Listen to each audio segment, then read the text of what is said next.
You can't wait until life is not hard to be happy. I discovered this through a client this morning. I discovered this story of a girl on America's Got Talent. Her name is Nightbird. And she passed away, but she had cancer. And she went on stage to tell a story and to sing. And she said some powerful things that even now bring up so much emotion in me because I think it's so powerful. And she had a 2% chance to live, and her response to that was, it's not 0%. And she also said that you can't wait until life is not hard to be happy.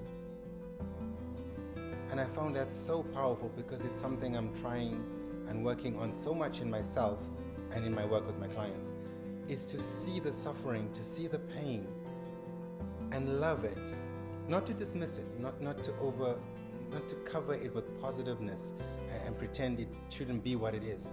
To really acknowledge it and to love that pain, to love those trials and tribulations. And it's such an unfamiliar concept for so many of us because we're not taught this from young. We're not taught this kind of self-care, this emotional intelligence, because we're taught to just suck it up. We're taught to just push on. We're taught to always just show up. And then when we can't show up, we create this conflict in us that, why am I not showing up? Why isn't life as it's supposed to be, the way I'm telling myself it should be, the way my parents and society tell me it's supposed to be? Because it's not that right now.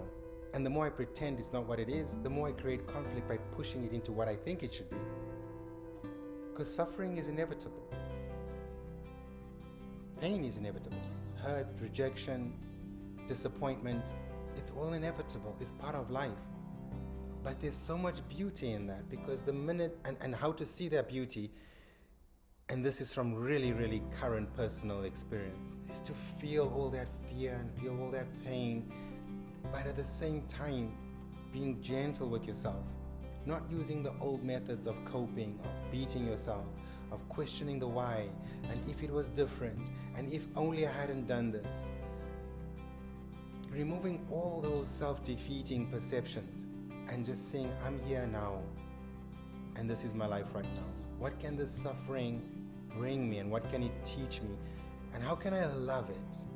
How can I love it? And I think the powerful thing about love is not to create a point where we start wanting to find pain so we can love the pain, but knowing that pain is unavoidable, suffering is unavoidable. And when it comes, instead of feeling like it shouldn't be here, instead of feeling like this is not for me, this shouldn't happen to me, finding power in that. And this is where the love comes in. It's like, I'm hurting, I'm scared, I'm afraid, I'm confused. Confusion is powerful. Feeling all those things, and then falling in love in that moment with that person, with that situation, and seeing how that can rejuvenate the situation you're in. It's a really powerful learned behavior that I'm implementing myself right now. But I'm not of the mindset that you need to be dying or you need to have a life-changing situation to develop this kind of mindset. You don't have to wait for life to be easy, to be happy, because there's happiness in every moment, even the most troubling moments. And I speak from personal experience, that even in the most challenging moments, there's beauty, there's hope, there's love.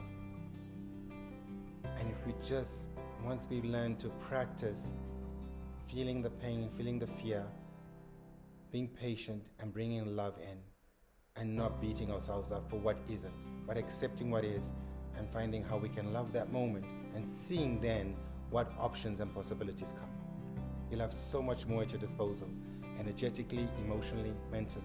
So much more at your disposal when you remove all the negativity that comes with suffering and find that even in that moment, there's beauty.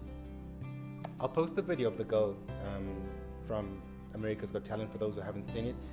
It makes me cry. It really, it's so powerful that perception is there. It's a learned behavior. It's something that you develop within you. It's not only for the few, it's for all of us. What is it that you feel you can't be with? What are the regrets you have that you're struggling to let go? And how are you able to bring love to those situations and let go of why it isn't how it should be love it for what it is, and then seeing what you can do with that. Are you able to do that? If not, let me know. And if you are, I'd love to hear how you implement that and what it does for you. Always at your service. Thank you for listening. Sending you so much love this beautiful sunny day. And please like and support my work if you feel that you do. And sending you all the love in the world. Thank you for listening.